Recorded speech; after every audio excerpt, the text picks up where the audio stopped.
this whole thing.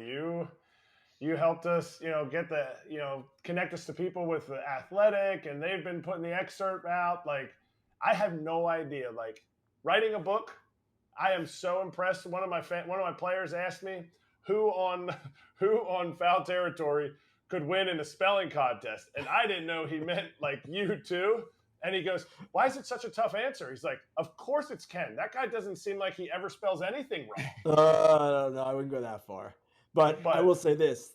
For people out there who might be curious about the book, Eric partnered with one of the great baseball writers of our generation, I guess you put it that way, Tim Brown. He's outstanding. He can write like few others, and I mean that sincerely. So I am looking forward to reading this once we get through maybe the playoffs when I have a little time, but I will read it. Yes. Playoffs? Playoffs? Are you kidding me? If I don't hear Shohei Ohtani is traded out of your mouth first, and you haven't read my book, then I think you're slacking, Ken. And I would never say that because I completely agree with what you said, Tim. And you see superstars in different industries. Like in baseball, we see superstars all the time. They stand out above even all-stars. Ken and Tim are two guys that I've had a lot of interaction with, probably more interaction with than anybody else. And their preparation and the way they go about writing an article is completely different than everybody else. So yes, I agree with you. Tim is a superstar. You are also in that realm too, Ken. So. Well, thanks, Eric. I'm sure people don't want to hear us, just congratulating each other. So let's get down to it. Yeah, let's get to business. I will second, though. Tim Brown's awesome. So check out the book. We'll talk more about it later. Okay, Ken, let's start with you hustling on a Wednesday when everyone else is traveling and doing whatever else, and really representing the people here who are like, okay, Oakland says they talked to the league. The league says nothing from Oakland. You cleared everything up, so let's first get your synopsis of where we stand with Oakland versus Commissioner Manfred. Well, what the story I wrote yesterday really was about was the city of Oakland wanting to establish with the commissioner, through that meeting the mayor had with Commissioner Rob Manfred, that they did make an offer, that there was a very, as they put it, specific proposal presented to the A's, and they felt, and they feel today, that it was a good proposal. Baseball, if you remember, as represented by the commissioner, his comment initially was there was no offer, there's nothing on the table, etc. That is what the city of Oakland, as represented by the mayor in that meeting, wanted to disprove. It seems to me they did a pretty effective job disproving that. There was definitely a proposal there. Baseball's next question would be, okay, can you execute this? And they do have some questions along those lines. But remember, the A's were asking for a $12 billion developmental project around the ballpark in Oakland, a development project that would actually just include a ballpark. In Las Vegas, all they're getting is a ballpark. So what the ask was a whole lot different in Oakland than it was in Las Vegas. And the other part of it, too, is it seems to me, after talking with the mayor and other people involved in that effort, it's a sincere effort. It was a sincere effort. And they had, I wouldn't say moved mountains, but they had certainly accomplished a lot in their quest to get a deal done. Was it all the way there? Maybe not. Was it there to baseball's satisfaction? Maybe not. But that's why you negotiate.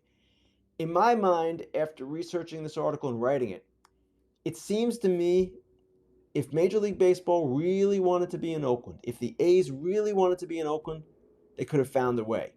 Now, baseball and the A's might dispute that. They might say, we've been trying for 10 plus years. But if you look at all the documents that are attached to what we wrote, and we printed all of them, the ones that were presented to the commissioner, certainly there had been progress made. And certainly there was something on the table. And if they really wanted to, they could have gone from there. So you wrote in your article that the mayor was elected January 9th. Is that correct? Yes, inaugurated. She was elected in November, brought into office in January. Is there any inclination that the A's approached her after being elected, or maybe even during the campaign, not saying anything nefarious, just like, hey, now that you're in, we'd really love to get this because this didn't work out with the previous mayor, who I think had been in office since 2015, I think you said in your article. Correct. Yes. They had talked, and there were negotiations going on. And in fact, when Commissioner Manfred told me that he thought the mayor's intentions were good, but she was kind of late to the process, obviously just getting there in January, and the bad seeds had been sown, so to speak. And that's true. And at the same time, if it really was over, I think the expression he used was it was kind of over before she got there. Well, then why do you negotiate still? They were still negotiating. So, yes, there was communication, Eric. There were still negotiations. And one of the points that the mayor made to me was they've gotten 2 additional grants since, I guess, the initial proposal was made in April. So more money was coming in. Her quote was, the offer is getting better all the time. So again, these things often disintegrate into semantics, he said, she said, and it's difficult to know exactly where both parties are. But once more, the impression I took away was that if there was a desire on the A's part and baseball's part to get a deal done in Oakland, they certainly could have gone forward in a more meaningful way than they ultimately did. And beyond that, the negotiations were to the point, Eric, where when the deal with Vegas was announced, or the binding agreement, whenever that was, in April, I believe, Oakland was blindsided. They felt they were close, really close to a deal. Ken, so we've got Rob saying a bunch of things that aren't true. Surprise, surprise. Right? What's the point? Right? Like, is he trying to save face? Is he trying to make Oakland look bad? What is the point of not just saying, hey, we got this deal from Oakland? Is it because, like you said earlier, do they not want, or they just don't want a team in Oakland, or what's going on? I'm not sure. And you're asking me to read his mind, and I'm not very good at doing that, not just with him, but with anybody. I still don't understand why he said what he did about there being no offer. Now, if you want to say, well, it wasn't a technical term sheet, okay. But I think we published over 200 pages of documents on what was being discussed and what was planned and all of that. So clearly there was a lot going on. I don't know why he took the tack he did. I don't know why he insulted the people of Oakland that day, the fans, when he kind of mockingly referred to the reverse boycott as an average night in Major League Baseball in terms of attendance. I don't know why you would say that. In fact, you can make the argument from afar, baseball already has won in their minds. They want to go to Vegas. They got a deal in Vegas. Just go graciously. That's not what happened. I will say in these particular comments he made to me the other day, there was none of that. There was none kicking the dog or anything like that. He just said, we had an open, good conversation, but it's just not there, in his opinion. And okay. And they, in fairness, baseball has reason to be skeptical of Oakland because of all the failures before. But this was a new mayor with a very passionate feeling for this. I think that came through in the 2 articles we ran. We ran the news story and the Q&A. And she clearly is a fighter, and she clearly wants this done. Now, is it too late? Probably it's too late. But as she said, until there's a shovel in the ground in Vegas, she's going to keep at it. Wait, why? I guess you just said it's too late. Like, I feel like there's still a chance, but maybe I'm being too positive. But I think, why would the owners, because she printed out 31 copies, one for him and one for each owner. I think Fisher's probably going to burn his. But Fisher's not real. He's not real. He's an AI. Okay. Why would the commission, or whatever that the relocation commission that I think is headed up by Antanasio, why would they not tell him, hey, John, you need to at least look into this. We don't want you in a smaller market. We want to stay in a diverse market. Why would they not at least look at this and tell him, hey, let's pump the brakes a little bit? Eric, excellent question. And I don't know this for certain. Actually, I do know this for certain because the mayor, we quoted her to this effect. She wants the owners to see what they had. That's why she made the show of giving him the copies of these documents.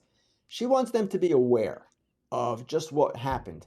And if I'm a large market owner, I've said this before and I'll say it again, I have serious questions here. This is a team that's going to go right back on revenue sharing when they get this deal. They might have gotten right back on revenue sharing in Oakland as well, but maybe in a new ballpark in Oakland, if it succeeded in the way that the Giants succeeded with their new ballpark some years ago and to this day, then perhaps they would be off revenue sharing. So if I'm a large market owner, I'm asking some serious questions. Actually, if I'm any owner, I'm asking John Fisher, why is this so much better than what you could have had? Tell me, why didn't you just go for a ballpark in Oakland and make a much easier deal than reach for this deal in Vegas where you're only getting a ballpark? These are all fair questions, and I don't know if this is going to be railroaded through or not. It's difficult for me to know or say, but if I'm an owner, especially a large market owner, but any owner, I'm asking hard questions. Do you get a chance to have a quick follow-up? Like, do you have a call into Manfred's office? I don't know how like requests for, questioning happens, like for a rebuttal. Have we had any kind of rebuttal? I know this just came out. I think they had their meeting Sunday. Is that when they met together? Yes, they met Sunday. I talked to the commissioner before the All-Star game, and I don't know that he needs to say or would say anything more than he said to me then. I told him what the mayor had said and where her position was, and he responded in kind. So the next question really is, what happens with the relocation committee? Do they get this thing going forward? And actually, the first question before that is, do the A's get their act together? As Manfred said in his press conference with the Baseball Writers Association of America a couple of days ago, right the morning of the All-Star game, they have not submitted their full relocation proposal. And on top of not fully submitting it, they have not seemingly submitted the part about where they're going to play from 2025 to 27. So is their act fully together? Based on past history, a good guess is no, because they've had, as our Tim Kawakami has written many times, numerous deals over the years that have fallen through. And this one's further down the line. There's no question about it. Do I think it will happen? Yes. But there are still some obstacles. There is still some political opposition in Las Vegas. This is not totally clean as far as just getting a deal from point A to point B. So that might be also why Oakland is again making public its desires and what it has done substantively to get this done. We'll see how it all plays out. You know how people love the show Succession? You heard about it? No? Oh. I don't think so. People I my don't have age, time for a show. people I'm my on a age show. love that show, okay? It's a great show. Like Even Ken. people my Ken age, doesn't have Scott, time. even people my age love that show. Well, we're the Alright. same age. But people will love whatever this is going to be made into one day, because it will be something, and this is ridiculous. Like, there'll be even like an episode where they're like, you forgot the relocation papers? He like gave it to like his cousins, friends, like something else, and he's supposed to do it, and it's like, the second cousin I'll tell you what, Bob Scott. didn't do the papers. How about this? Just as a fantasy hypothetical. They get the team back in Oakland and they make Moneyball 2. It wouldn't be the same as Moneyball 1, of course. Moneyball 1 was an entirely different topic, but you know what I'm saying. Yes. There would be a lot of money for the Oakland A's if they got that new stadium built. It's beautiful. The renderings are beautiful, and it would be right on the water. Everything would be great, but seemingly that's not where baseball wants to be. Moneyball 2, how we got our ballpark in Oakland. It was a 12-year fiasco with us moving to Vegas, but not really, and forgetting papers. And anyway, all right, let's get to the All-Star game, because you were there, obviously. You're on the field, covering it for Fox. Give me your takeaways. What stood out to you? What did you hear when you were there? Like, any cool occurrences being on the field for that whole time? Yes, and to me, what stands out most about the All-Star game in this era now when it doesn't count anymore is just how much fun the players have participating and being there. And you really get a feel for it from my vantage point. That's the one game of the year where I'm in the dugout. I'm right at the end. Usually I'm in a camera pit, which is adjoining the dugout. I'm not in the dugout. The All-Star game, nobody really minds. It's not a big deal. But you get a sense of just how excited the players are to be there. And I'll give you one example. Orlando Arce at one point, I believe he grounded out. Pretty routine out, and he's running down the first base line in front of the American League dugout, and all the Latin guys on the bench in the American League dugout are just yelling at him and giving him grief. I mean, I didn't know what they were saying. It was Spanish, and he's yelling back, and it's just that kind of fun thing that you see that you don't see in any other competition during the season. And the fact that we mic all the players at Fox and we get such interesting exchanges and conversations out of that. That's another thing that always stands out to me, or at least has the last couple of years when we've done it. And also, this game was actually a pretty good game, which isn't always the case, of course. And Diaz as the hero was really cool. 32-year-old first-time All-Star for the Rockies. Not a lot of people knew who he was, and what a moment he had.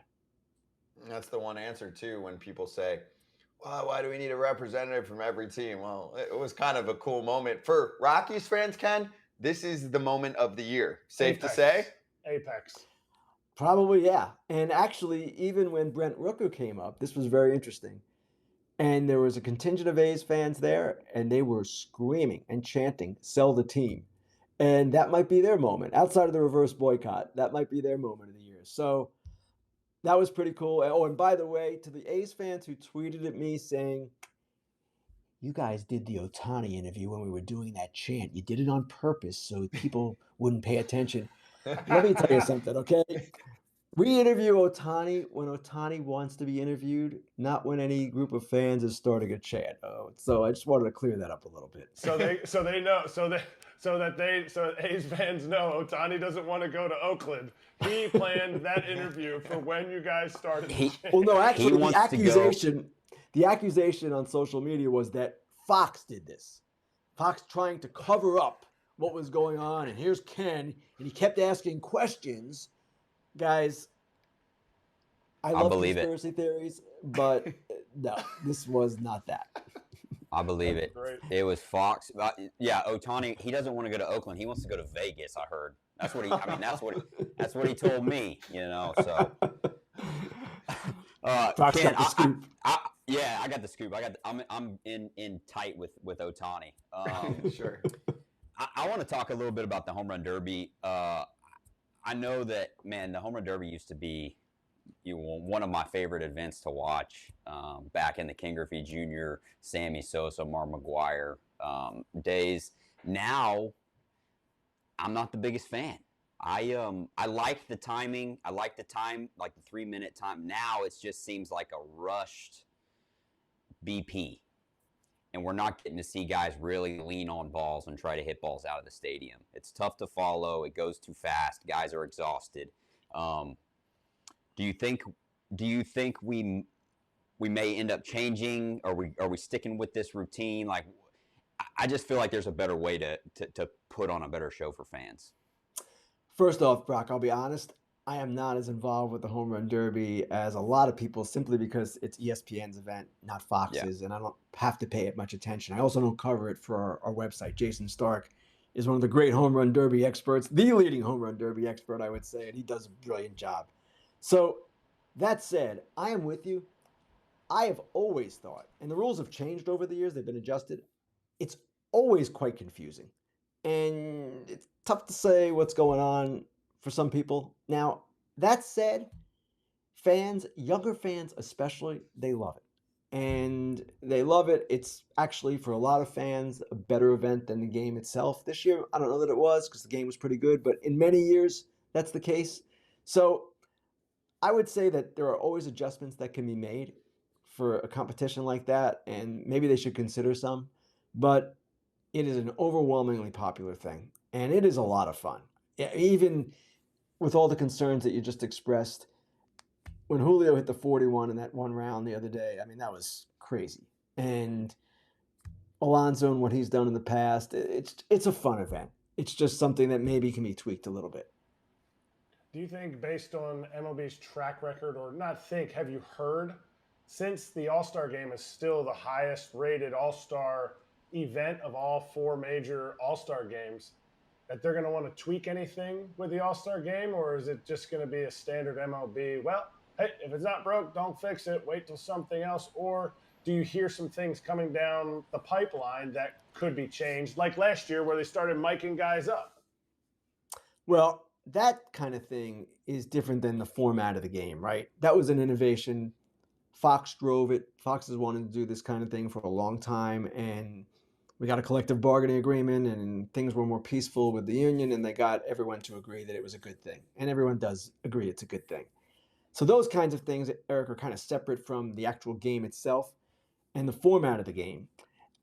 I don't know that it will change anytime soon, but keep in mind, at some point, once the Oakland and Tampa Bay situations resolve with regard to their ballparks, we're going to go to 32 teams. There is likely going to be radical realignment. And at that point, the leagues as we know them might not exist. That would be the point, in my opinion, when you change the format of the All-Star game. And Joel Sherman of the New York Post, who's been a guest on this show, of course, he had an interesting idea the other day, basically saying the way to get guys like Ellie De La Cruz in the game is to have an over 26 group of players as one team, under 26 as the other. That's one thing that would be cool. A lot of people have talked over the years about World All-Stars versus American All-Stars. I think that would be a lot of fun. Wouldn't take away from the WBC. Now, another thing you could do, and this has been discussed too at times, play the semifinals and the finals of the WBC All-Star Week and change everything around entirely. So there are a lot of ways they can go, but I don't expect any change in the format until we have that big realignment with expansion. I'll do one more. Fan questions coming in hot, and I know you'll get a lot more of this coming up over the next few weeks. So I just like the way that Justin in the chat kind of gave you a lot of options here. He's like, ask Ken, what are his thoughts on the trade deadline heating up? Justin said, I expect Hader, Snell, Goldschmidt, Giolito all to be made available. Maybe Soto, Cease, Arenado too. So as you're gearing up for the trade deadline, and we're going to talk to Derek Gould in about 20 minutes from now or less, what are your thoughts, expectations, anything you're hearing or getting excited about? You know, for us, the reason we have Derek on today is Cardinals kind of came out and said, like, it's on, baby. We're going to be selling. First off, everyone is always available at all times. It's just a question of cost. Now, some players are more available than others because they cost less. And that's just the way it goes. I am sure that the Cardinals, for example, will entertain queries on Goldschmidt and Arenado. Doesn't mean they'll take them down the road, but I'm sure they'll get asked about them, and I'm sure they'll perhaps entertain, hey, tell me what you would do. And that's due diligence. That's what a general manager should do. As for the nature of the deadline, Kim Ng was quoted, I believe, on MLB Network Radio today as saying that she's never seen it like this. And what she meant was so few sellers, the AL Central and NL Central being so closely competitive, not in a good way necessarily, but the division races are close that there might not be a lot available. And we've been hearing a lot of this talk really from the start of the season. I don't buy it. I never buy that the deadline is going to be quiet. Why? Because I've been covering this thing a long time, and we talk about this kind of scenario almost every year, and all hell inevitably breaks loose. I expect all hell to break loose again. I don't know in what form. I don't know who's going to go, but I would expect that we'll get surprised. We always get surprised. I frequently write at this time of year that the deadline has this way of spinning our heads around. And yeah, I would think that's going to happen. Now, I don't know the names, because if I knew the names, there wouldn't be surprises. The Ohtani thing is something we will watch to the very end.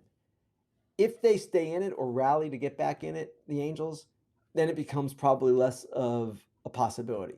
But the reason I'm so intrigued by the next 2 or 3 weeks here is we have a number of teams that could go in a variety of directions. Mets, Padres, Cubs, Angels, those are just some of them.